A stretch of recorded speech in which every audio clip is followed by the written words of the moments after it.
So we'll stop running the promo. All right.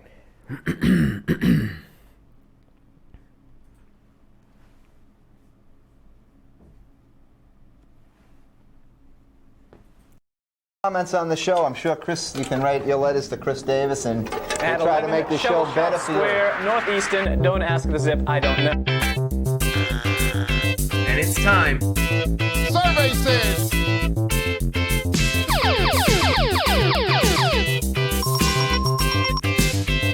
The price is wrong, Bobby.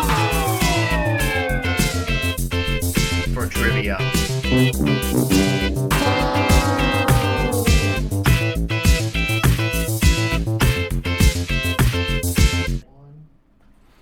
And live from the ECAT studios in Northeastern Massachusetts, this is Tuesday Triviality.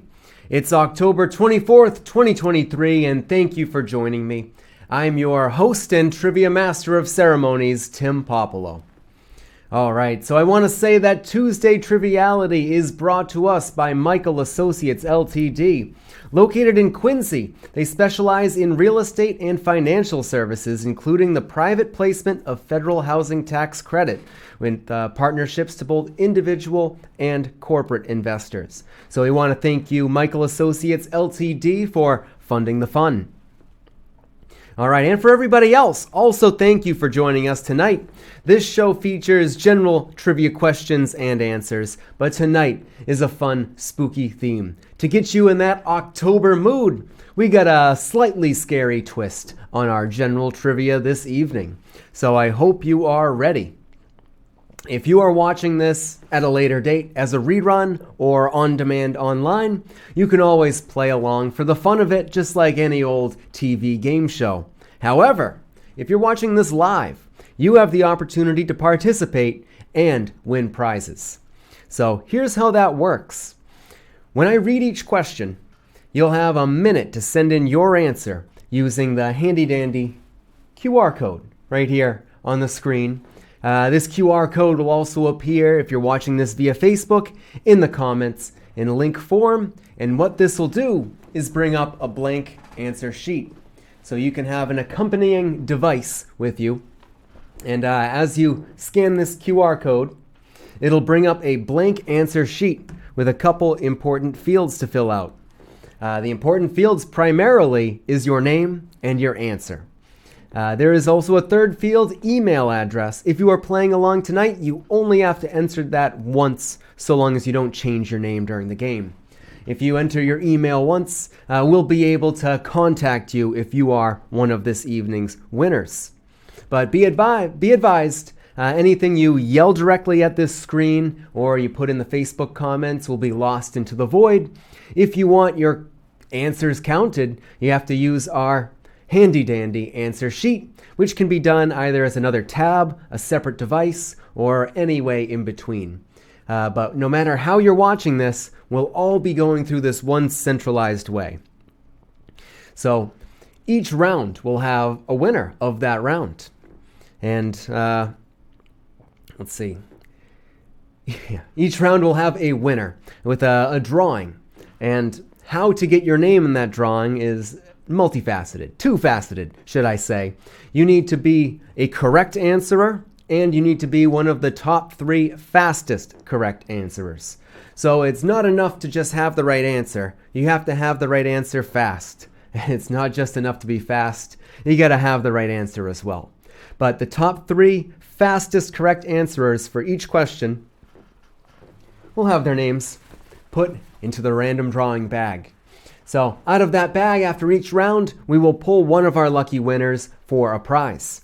So our prizes tonight, for round 1, we'll be playing for a $50 gift card to the Beanery, located on Washington Street, a local organic fair trade coffee shop serving organic food and beverages made with love. I believe that's the former site of McMenemy's. So round 1 is a $50 gift card to the Beanery. Round 2, we'll be playing for a $50 gift card to the Stone Forge Grill, and that is donated to us from Doug King Builders. Doug King Builders, with more of 50 years experience designing and building over 1,500 homes and 50 commercial properties. The Stoneforge Grill is located at 10 Roosevelt Circle in South Easton. So round 2 is $50 to the Stoneforge Grill. And round 3, that's a $50 Panera gift card. So round 3 will be a $50 gift card to Panera Bread. The nearest one to us is located at 1301 Belmont Street in Brockton. So thank you to all of our gracious donors. Thank you to Michael Associates Ltd. for putting this show on with us here at ECAT Studios. And thank you, our loyal listeners and avid fans. All right, so to max out your chances, you'll want to be a top 3 answerer for all questions in the round. But the drawing will still be random.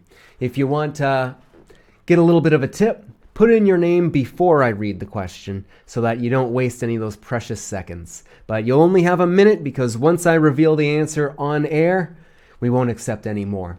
So only 1 answer per person per question. If you send in 2 answers, the first one's wrong, second one's correct, we'll only be looking at your first submitted answer. So be careful with that send button. And we'll use that same answer sheet for all the questions. When you hit submit and then submit another response, it pops up again blank. Pre-put in your name for speed. And with that, I think we're about ready to start. So we're going to keep this above the belt. Google and Bing are not your name, so let's not use any of those friends as your brain trust. We're going to put a minute on the clock and jump into the first question. Again, with a spooky, scary Halloween theme this evening. So here we go. Round 1, question 1 on the screens. What American author penned the wildly successful children's horror book series Goosebumps? So right there, now the clock is ticking. We're looking for the author behind Goosebumps. So you might remember Goosebumps. It was also adapted to a TV show and actually in recent years readapted to a movie. I think Jack Black was in it. But who is the author of the Goosebumps series? I believe they also said, reader beware, you're in for a scare. And then with the TV show, that eventually became viewer beware, you're in for a scare.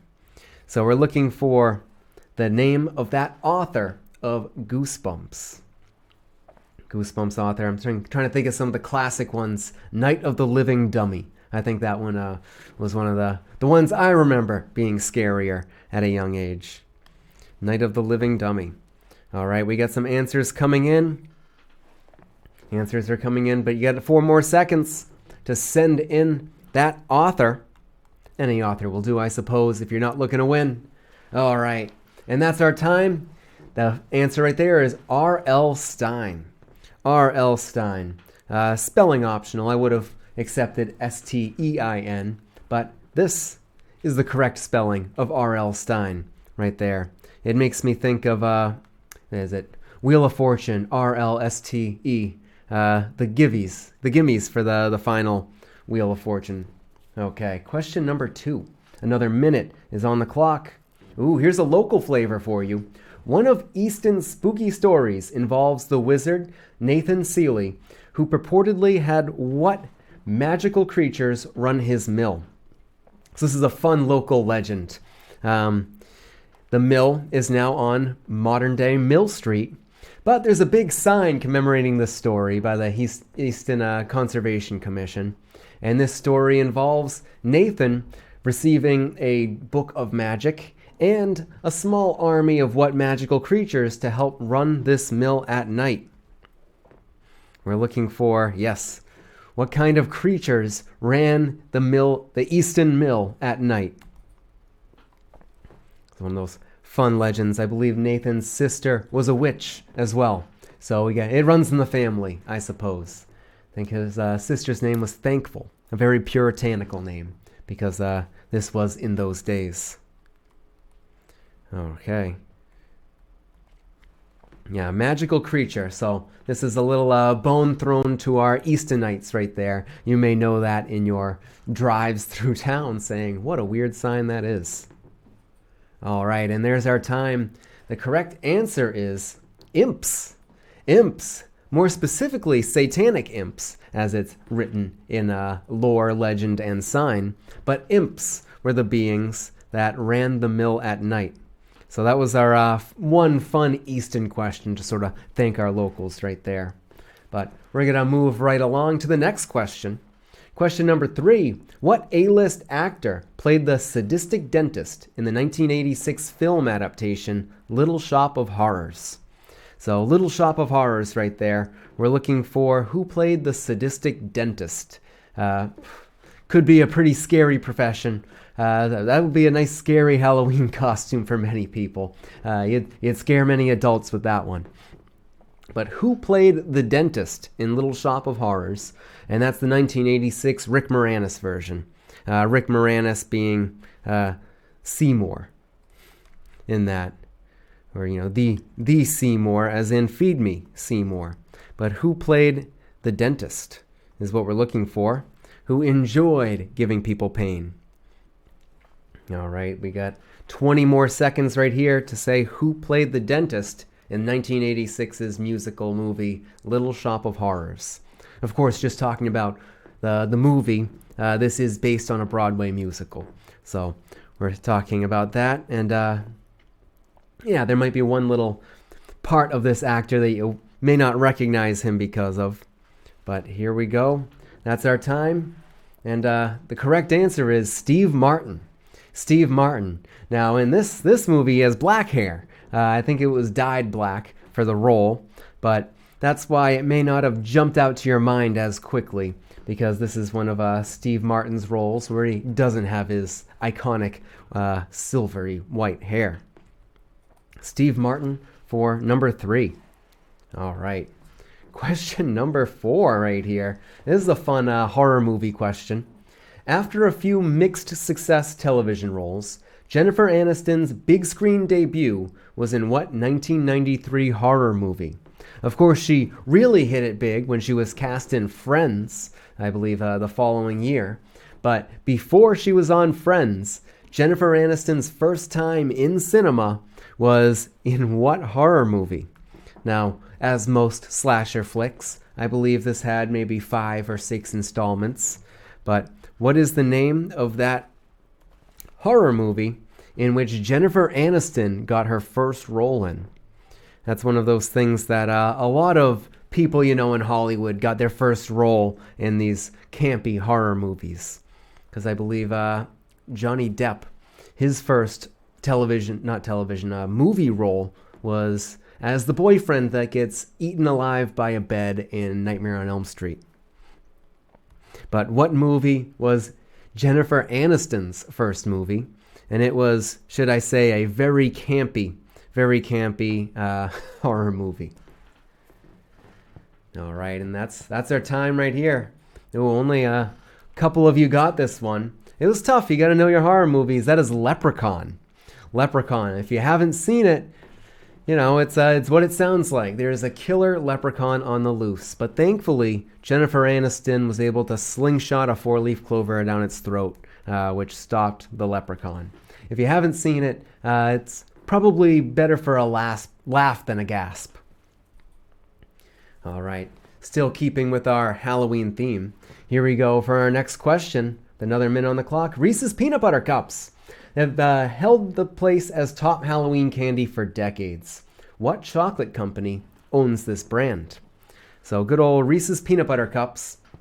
That seems to be, according to polls, the favored Halloween candy of most kids and has been for a few decades running now. But of the candy brands you can think of, which one owns Reese's? So we got some answers coming in, sort of brainstorm. I don't know when the last time you read a candy wrapper was, but it's probably right there on the back. All right. See them come in. We're seeing different candy companies right here. I'll try to jog your brain because we got 20 seconds remaining. You got your Hershey's, your Mars, your Nestle. Those are probably the top 3. But then, of course, there's Lindt and some of the more upper scale ones. Ghirardelli, although, hint, it's not Ghirardelli chocolate that makes the Hershey's, not the Hershey's Kiss, the Reese's Peanut Butter Cup. All right. So that's our time. I almost let it out of the bag. The correct answer is Hershey's. If you go to Hershey, Pennsylvania's Hershey World, you'll see Hershey Kisses and Reese's Peanut Butter Cups in mascot form dancing around. Mars is a pretty good guess because that one has M&M's and I believe Snickers, Three Musketeers, and Nestle has the Crunch Bar, Bunch of Crunch, all those other good ones. But this is for those candy-minded folks in the audience. All right, up next, question number 6. Fall River PD in 1893 determined that Lizzie Borden's father had been killed by 11 blows by an axe. So that was in real life from a hatchet. How many blows from a hatchet kills her father in the famous nursery rhyme? That's what we want to know. So Lizzie Borden, the real person, Fall River, Massachusetts. Fall River PD determined that her father was killed by 11 blows of a hatchet. Now, according to the nursery rhyme, that would lead you to believe that how many blows was it that took down Lizzie Borden's father? I know you'll have to probably recite it in your head to get that. Okay. Oh, we got a couple right, couple wrong. I think, there's still time to get in another right answer. We're looking for just a number here. You don't have to... you don't have to give any specifics, just a number. How many blows from a hatchet? Or as the rhyme says, how many whacks from an axe?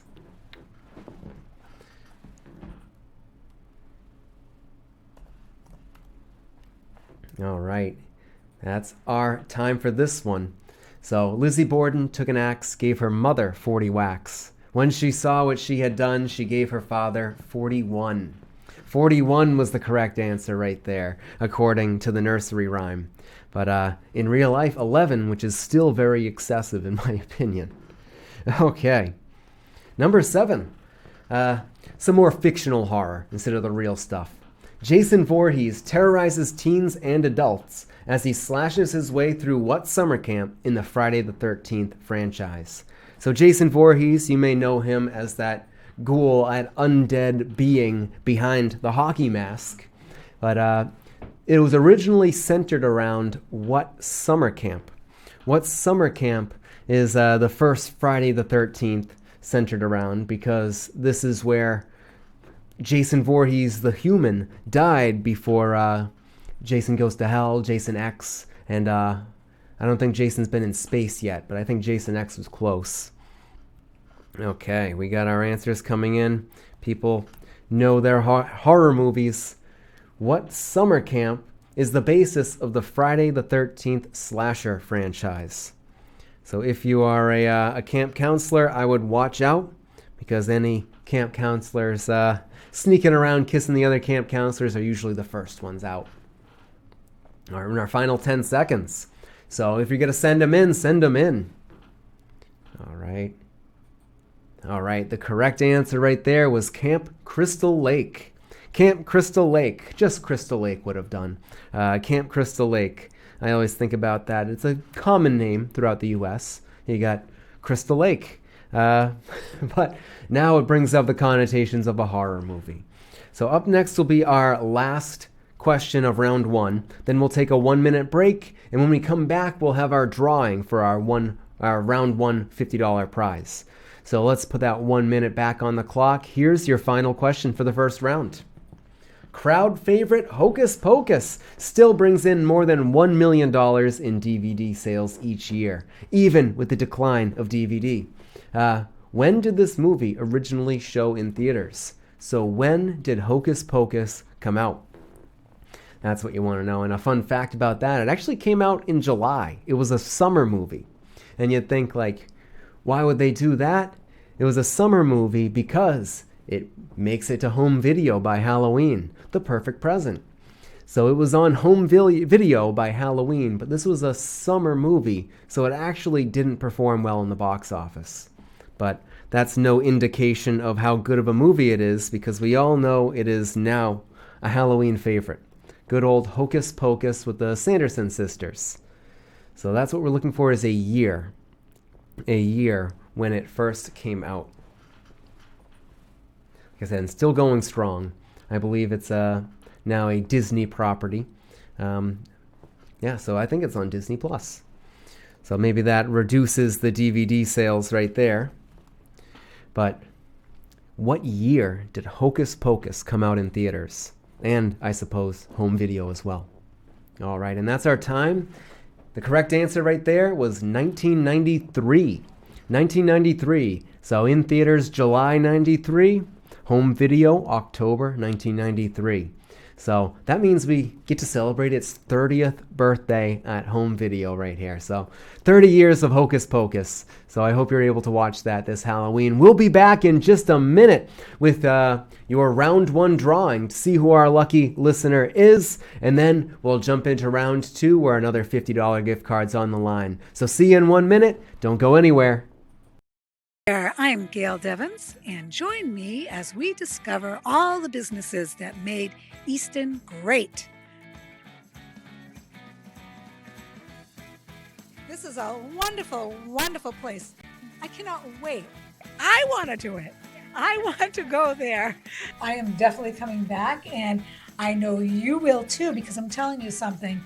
It is absolutely amazing in here. What a wonderful way to discover Easton. It's right here in Easton.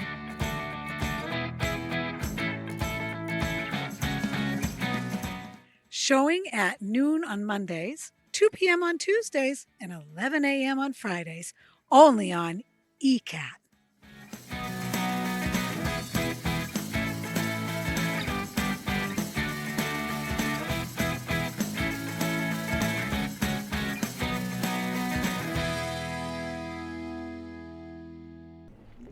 And we're back.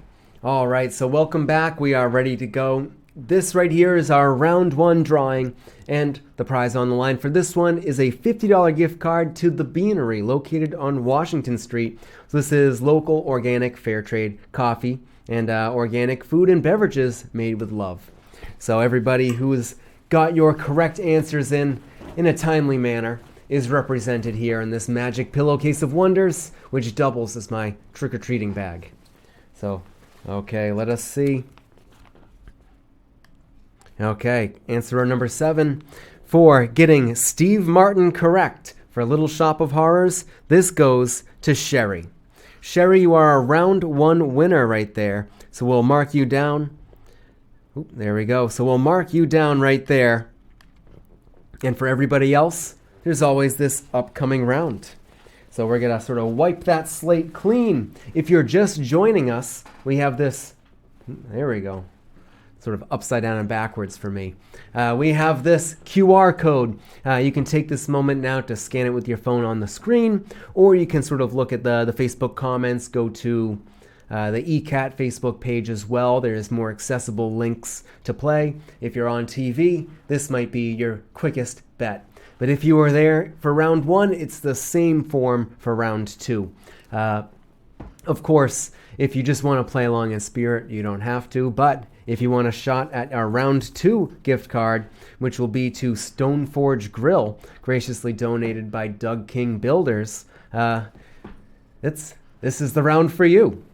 So let me just get my thoughts ready, because we're going to jump into round two. Works the same as round one. You'll still have 1 minute. We won't adjust that. You'll have 1 minute before I answer the question on air. But if you can get it in before I tell you the answer, you got your odds in your favor. All right, so we got 8 more questions ready to go. Still slightly spooky. Here we go. Round two, question 1 on the screens. All right. Despite Charlie Brown and Snoopy's laughter, Linus from the Peanuts writes a letter to what magical being each Halloween?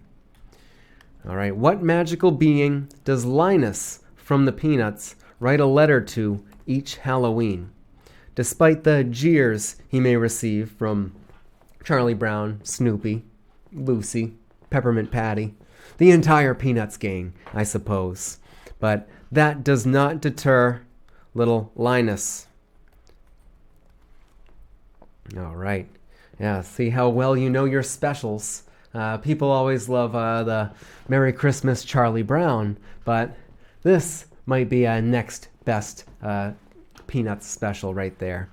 What magical being is, I guess, the Santa Claus of Halloween, according to the Peanuts?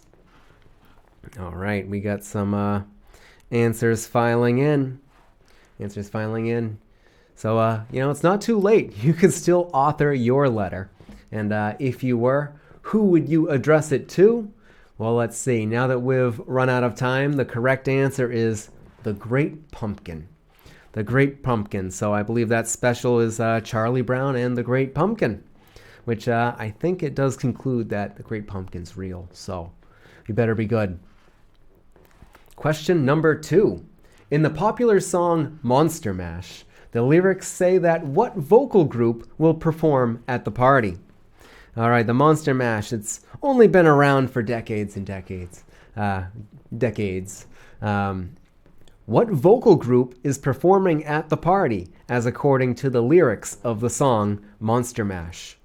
So the Monster Mash, it was a great party happening. Guests included Wolfman, Dracula, and his son. And they did the mash, the Monster Mash. So if you can sort of think about your best Halloween playlist, there's the Thriller, there's the Monster Mash, and in the lyrics, it says that what, albeit fictional musical group, is playing at this monster's party. All right, we got we got some answers. Because it's not a real group, I guess I'll be lenient when it comes to spelling or particular vernacular on this. Okay. The correct answer was the Crypt Kicker 5. The Crypt Kicker 5 was the name of that vocal group playing at the Monster Mash. It was a graveyard smash, I hear. So I recommend mashing. All right, question number 3. Some literary fun. Ebenezer Scrooge was visited by some spooky, scary spirits. Which ghost appeared to Scrooge first? So you may think that this might be from the holiday deck of questions, but these are ghosts we're talking about. So might as well think about ghosts on Halloween, or the lead up to Halloween coming up soon. Who was the first ghost or spirit, as said in Christmas Carol, that appeared to Scrooge? We're looking for the first spirit that Scrooge speaks to in A Christmas Carol.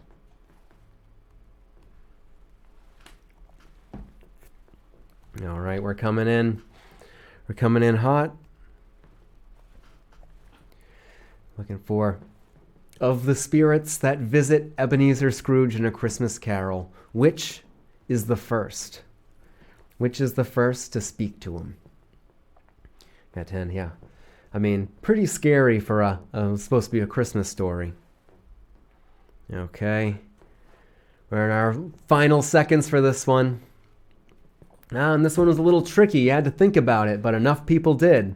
The correct answer was Jacob Marley, or Marley. He was visited by 4 ghosts or spirits. First was his ex-partner, Jacob Marley, who warned him that 3 more were coming, which was past, present, and future. So it was Jacob Marley was the first ghost or spirit to visit Ebenezer Scrooge. I know, a little curveball for you there. Okay, here we go for the next one. Question number 4 with another minute and another shot. 5 days after Halloween, what holiday is celebrated with fireworks and bonfires in the UK? So fireworks and bonfires in the UK. This is a big holiday. We have fireworks on the 4th of July, but reasonably so, they don't celebrate the 4th of July in the UK, but they still have a firework holiday, which is 5 days after Halloween. What is the name of this British holiday that they celebrate? All right, so we're coming up on that halfway minute mark right here, around coming close to 30 seconds. A holiday might help if you add 5 days to Halloween.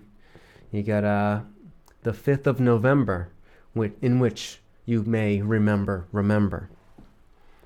So remember, the 5th of November is part of what holiday in England, the UK. Ooh, I see this one was tough. We may not have many viewers across the pond, otherwise it would be very easy. This answer was Guy Fawkes Day, or Guy Fawkes Night. Guy Fawkes, I believe the Guy Fawkes mask became more popularized after the protagonist or antagonist, I'm not sure, wore it in V for Vendetta. But Guy Fawkes had an assassination attempt against the monarchy, and it was foiled on November 5th. So they celebrate the fact that they got the guy and foiled an assassination attempt. Some good other guesses. Boxing Day is after Christmas, and All Saints Day is not exclusive to British. It is just the day after Halloween, and there's no fireworks for All Saints Day, unfortunately. Okay, next one, question number 5. Number 5, what 1990 chart-topping rapper and current real estate investor was born on Halloween in 1967? So I guess this is an upcoming birthday. This is a person born on Halloween 1967. They were top of the charts in 1990 for rapping, but nowadays you can find this person doing real estate investment. Who is this rapper born on Halloween is what we want to know. Again, when they were top of the charts was 1990. And you can currently find this person investing in real estate. Okay. And we're coming in right here. You got to think what was popular in 1990 when it comes to rap. And maybe you can do some reverse engineering. This Halloween, this particular celebrity will be celebrating. Ooh, some quick mental math here. 40, 60, they'll be in their 50s, let's just say. They'll be in their 50s. What 1990 rapper right here? All right, the correct answer is Vanilla Ice. Vanilla Ice is out of the rap game, as they say, but he is in the real estate game. So I believe he's even had some other reality TV fame doing real estate investment. But now you know he was born on Halloween. So pretty spooky Halloween that year, 1967, if I do say so myself. All right, we're moving right along. Ooh, this one's kind of fun. According to Google Analytics and Amazon Web Services, what superhero was the top children's Halloween costume of 2022? So it's too early to say what the top Halloween costume of this year will be. But last year, 2022, what specific costume that was a superhero was the most popular children's costume of 2022? So instead of giving you a big ballpark, I'm letting you know right off the bat that this most popular costume is a superhero. But what superhero was the most popular children's costume of 2022? All right, so this one, you can apply your train of thought a couple different ways. You might want to think about what movies came out in 2022 or TV shows. Something that really put it popular in the minds and hearts of children. I think specifically this superhero was in 2 movies in 2022. So that really skyrocketed its popularity as a costume. So 2 movies for what superhero came out in 2022, making it the most popular costume? Spider-Man. Spider-Man. I believe it was Spider-Man No Way Home and Across the Spider-Verse came out. So multiple Spider-Mans of all abilities and sizes and backgrounds. So anyone could be a Spider-Man according to the Spider-Verse, and everyone was. The most popular children's Halloween costume of 2022 was Spider-Man. Okay. Which I'm sure it's probably popular for a long time, Spider-Man. All right, number 7. Okay. What is the name of Herman's wife in the mid-1960s TV show, The Munsters? So Herman, a.k.a. Herman Munster. What is Herman Munster's wife's name in the 1960s TV show, The Munsters? So looking for a first name. Mrs. Munster, I won't accept. That's a little too vague right there. So what was the name of Mrs. Munster is what we're looking for from the Munsters. I know there was a lot of revival of the Addams Family with the Wednesday series on Netflix. So that was a little too fresh in people's minds. Figured it would be a little harder to throw the Munsters at you. All right, we got 15 more seconds for this one. How well do you know your Munsters? Okay. Ooh, 4 more seconds for the Munster family here. Related to cheese? I don't think so. All right. The correct answer is Lily. It is Lily Munster. So Herman and Lily Munster are the Munsters. And of course they had little Eddie and the whole gang right there. All right, so if you got that, good job. If not, here's your last shot for round 2 to get your name in the bag. Here's your final round 2 question. Reliably on the list of top phobias in the US, herpetophobia is the fear of what? So you gotta, I guess, dissect this with Latin. Phobia meaning fear of, and herpeto being the crux of this question. Herpetophobia, it's the fear of what? I'm sure if you know a herpetologist, they may be very eye-opening to you in the field of herpetology, which is also the study of the same thing. Ology, meaning study of, phobia, meaning fear of. So herpetology and herpetophobia are both based in what subject matter. So try to think of the things that could scare people and the things that could be studied, possibly. And also eliminate the things that you know it's not, like arachnophobia. It's not spiders.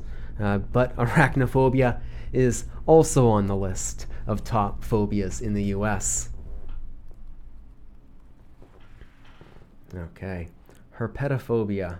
Your herpetology with your herpetologist studying this field. Okay, herpetology is the study of reptiles. Study of reptiles. So Indiana Jones could be a very famous herpetophobe. Afraid of, I'd accept any type of reptile, even though, actually, herpetophobia is reptiles and amphibians. So really any reptile or amphibian. If you wrote frog, snake, turtle, it's all the same phobia, unless you want to get really specific. But any reptile or amphibian, if you fear that, you are herpetophobic. Herpetophobic. All right.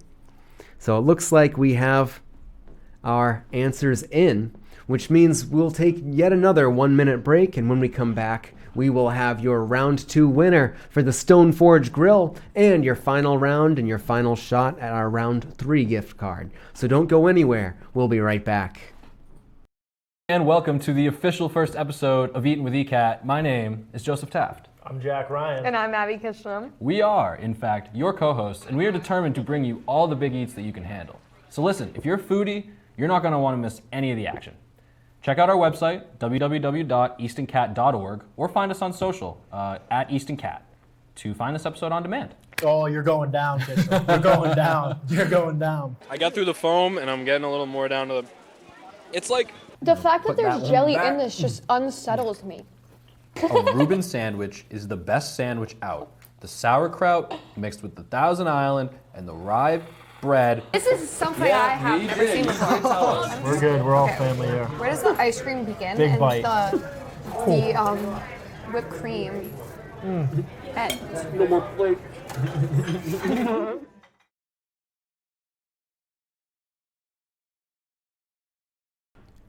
All right, and we're back. Everybody has been reassigned with their placements corresponding to right here in the bag. So again, this is for a $50 gift card to Stoneforge Grill from Doug King Builders.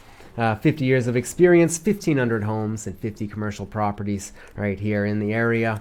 All right, so here is our round 2 winner All right. Ooh, right off the bat, for being the third person to write The Great Pumpkin, this goes to Lori. Lori Z, you are our round 2 winner.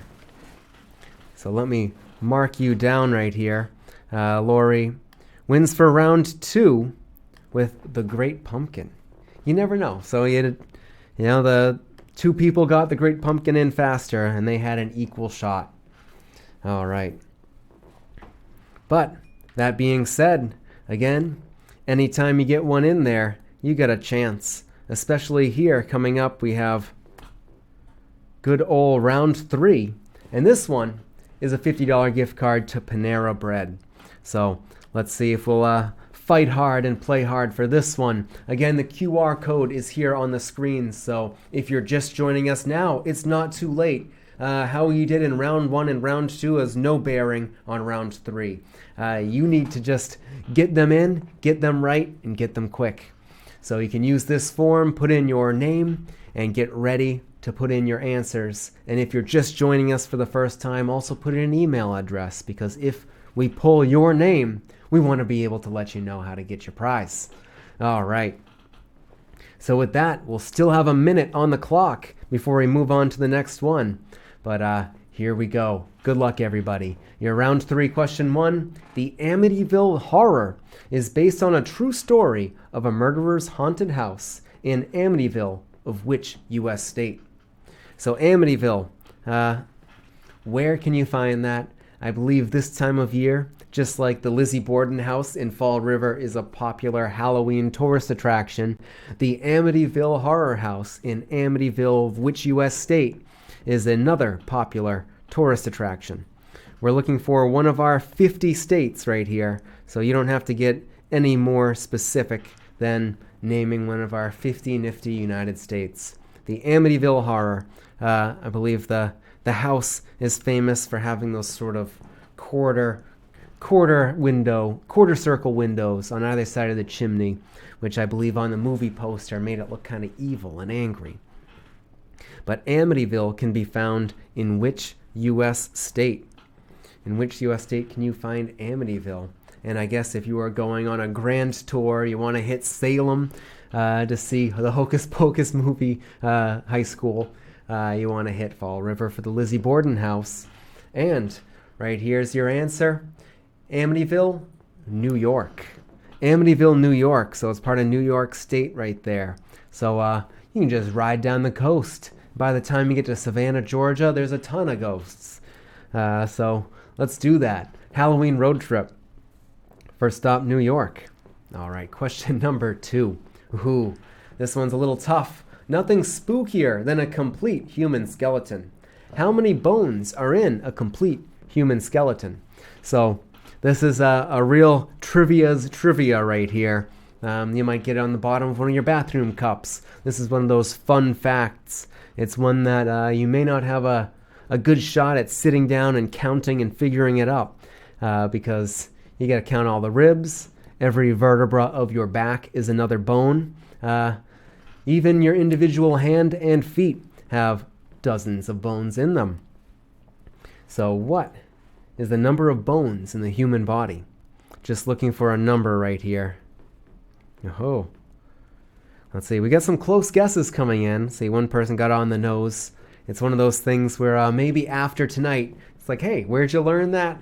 Triviality. We're an educational TV show, folks. How many bones in the human body? Don't forget, every ear has 3 bones as well, the hammer, anvil, and stirrup. So that's 6 right off the bat. It's a lot of bones.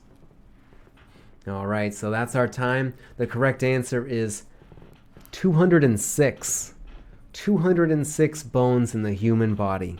It's a lot of bones. But so now you know if you ever need to draw a skeleton, that's a lot of drawing. You might as well just blur some together. But 206 bones in the human body. If you didn't know, now sort of burn that in your brain because that's a fun fact. And it may come up in other trivias or Trivial Pursuit. Who knows? Jeopardy winners out there. All right. Question number 3. Courtney Cox managed to not be killed by the murderer in 5 installments of what slasher franchise? I see this almost as the sequel of our round one question about Jennifer Aniston. So another Friends alum that was in what slasher horror movie franchise pre-Friends?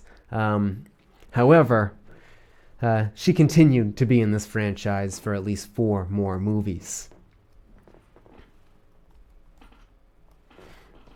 So looking for the horror movie franchise with Courtney Cox. With Courtney Cox right here. What horror movie? I believe she's been in interviews sort of criticizing. She's had some interesting hairstyle choices in a couple of them that she regrets now. Especially, I think, in the second one, she has about 1-inch bangs, which she thought was good at the time, and now is embarrassed of that entire movie because of her bangs. Okay, but Courtney Cox, so that's Monica from Friends. All right, and our correct answer right there was Scream.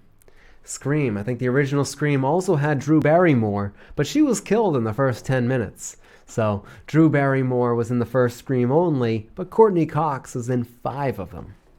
Oh boy. Okay. Question number 4. What is the name of the protagonist that squares off against the Headless Horseman in the 1820 classic, The Legend of Sleepy Hollow? The Legend of Sleepy Hollow. It's a very famous tale because everybody knows of the Headless Horseman, even if you didn't know it was from an 1820 novel. But who is the main protagonist that squares off or is scared off from the Headless Horseman in The Legend of Sleepy Hollow? Okay, we got some more answers coming in. The Legend of Sleepy Hollow. I mean, it's great imagery with the Headless Horseman, especially with the jack-o'-lantern head, and he can take off and rear up on the horse.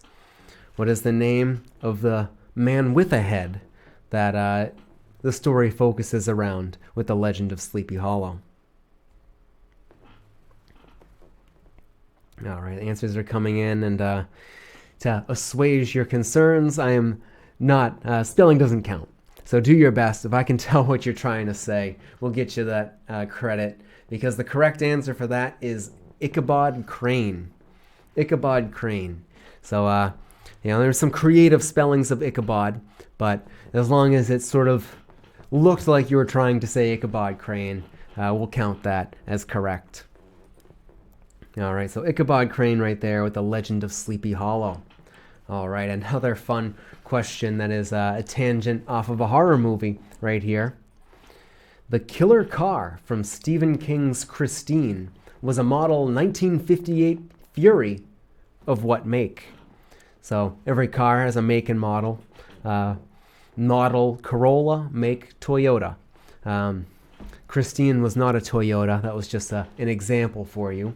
But Christine was a 1958 Fury. And what type of car is a 1958 Fury? Right here.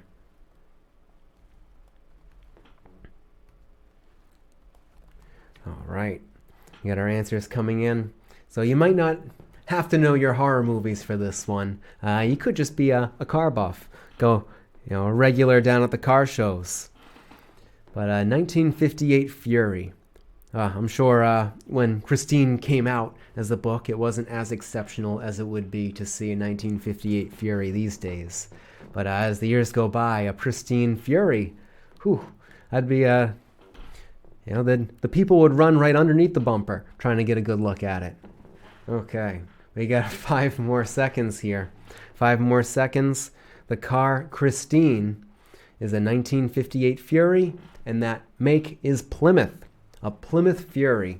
So, those assembly lines don't exist anymore. No more Plymouths on the road, no more new Plymouths on the road. But a Plymouth Fury is what Christine was. All right. Some more local fun right here, but broader local, for Massachusetts at least. 19 out of 20 convicted witches in Salem, Massachusetts were executed using what method? So how did they execute, let's say, 95% of the witches convicted during the Salem witch trials? Method of execution is what we're looking for here. And you may be asking, what about the 20th? How was this witch executed? So 19 were convicted and executed using what method, I'm asking, and one was crushed to death with stones. Actually, with a plank of wood and stones on top. And that witch's final words were, "More weight, please." So all that witch had to do was denounce being a witch. And that person thought that the whole trial was exceptionally dumb and allowed themselves to be crushed to death under stones.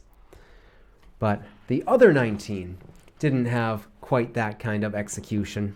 The other 19 out of the 20 convicted and executed witches of the Salem witch trials were hanged. So hanging right there was the correct answer for the Salem witch trials. Burning at the stake, unfortunately, was no longer happening in the 1600s. That's how the witch trials went in the 1400s in Central Europe.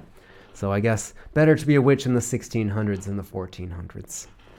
Well, even better to be a witch today, I suppose. All right. So moving right along. One more horror movie to round us out for that. What 1988 horror slasher had the movie tagline, "This doll is killer"?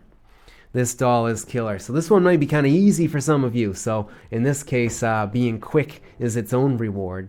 This doll is killer appeared on the movie posters of what 1988 slasher film?